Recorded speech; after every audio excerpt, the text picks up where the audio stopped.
My presence will go with you, and I will give you rest. This word from Exodus chapter 33, verse 14, is a prayer we can pray in troubled times, that God's presence will be with us and we will have His peace. I don't know when you'll be seeing this video, but this is a troubling time, and we are hearing many things in the news that can be worrying.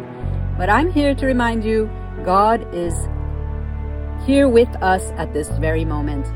And using art journaling, I'm meditating on the peace that God is going to give, the rest that God gives. Hi, my name is Aiko. If we haven't met, I'm the artist behind Paper Cut Prayers, where I share my love for creative projects which help me meditate on the Bible. And as a Christian, it's so important for us to internalize the Word of God, especially as creative people. And using our gifts, I truly believe it is one way we can serve and glorify Christ. And it's my prayer that you will be inspired with new ideas and techniques by watching this channel. So you are very welcome here. Sometimes we just see the news in the world and we see terrible things happening. Reading the book of Exodus, the Israelites escaped from slavery in Egypt. They went through the parting of the Red Sea. They saw amazing miracles. And then they arrived to the area of Mount Sinai. And Moses went up on the mountain, talked to God, and received the 10 Commandments. And during that time, the people who were at the foot of the mountain, they pressured Aaron into making an idol, a golden calf. This resulted in a great punishment upon the people, and 3,000 of them were killed. By the way, I'm just covering this page with tissue paper, paper which I have dyed, and napkins which I found. And I'm just creating a background with greens and blues because I'm thinking of green pastures and still waters. These are colors of nature that bring a lot of calmness. I remember at one time when I was a young kid, there was a terrible blunder which I made as a 10-year-old, and I learned a very important lesson about God's grace and provision. When I was walking to my friend's house, this was in Kathmandu, Nepal, and in those days, it was relatively safe where we lived, so my parents allowed me to go by myself to my friend's house to play. And one day I was walking to her house, and while I was walking down the street, I saw this big gate opening, and a gatekeeper was standing there motioning for me to come inside. And it was a walled compound with a big house, and being very innocent, I did a very foolish thing. And every 10-year-old, every child should know better than to follow a stranger into their house. And when I look back on it, I just think it was a very foolish thing that I did. What happened was I walked into the house of a total stranger. Sometimes people do things without thinking of the consequences. And I think this is the situation with Aaron and the Israelites. They were not thinking about consequences. They were just thinking of their own immediate needs. And when they started worshiping that idol and having these parties and doing these reckless things, they were making wrong choices. They were going against God, but they were not thinking about the consequences. Sometimes people make wrong choices in the heat of the moment, under pressure and under delusions and different things that come upon them. And sometimes they just end up with a very, very terrible consequence. What we learn in the Bible is that despite the sin and rebellion and all the problems that people bring upon themselves, again and again, God calls them people to repent, and again, God forgives them. And there's this biggest exchange between God and Moses. Moses is arguing and pleading that God won't destroy all his people because his reputation will be tarnished. Moses is telling God, what will the Egyptians think if you destroy your people?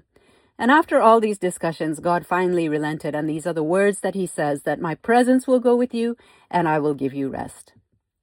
In this scene, I had used a handmade stencil of butterflies. I'm just thinking about the way butterflies symbolize the resurrection power of Jesus. And butterflies will be in a peaceful field. It just creates this image of calmness, that everything is all right in the world. And truly, when we are with God, we can just trust in him. And we can have this assurance if we know his word, know the promises in his word, that he is with us. He will never leave us nor forsake you. And by the way, in case you're wondering what happened when I went into that stranger's house, I'm glad to say nothing bad happened that day, although it could have. And when I went to my friend's house and I talked with her, she was telling me how stupid I was and how I could have been in a very terrible and a very dangerous situation. The reason I got called into the house was that this elderly lady was sitting inside looking out the window, and she got curious about this little girl who was walking down the street by herself. And so that was all it was. She just called me in to ask me who I was. And God protected me that day, even though I was very foolish. And the point I'm bringing up this story is that sometimes we do make very foolish decisions, and we can regret them later in our life. And when I read about Aaron creating a golden calf for the people, I just thought it was such a foolish thing to do. How could he have done such a thing? But the thing is, we don't know the pressure he was in, and we don't know what we would do in a set of circumstances that anybody can come into circumstances of great temptation, of falling into great sins. And we see that with people even that we respect. They fall into sin and we wonder how they could have possibly done that. But Jesus also talks to his disciples about other people who were punished, other people who were destroyed. And he tells his disciples, unless you repent, you will also likewise perish.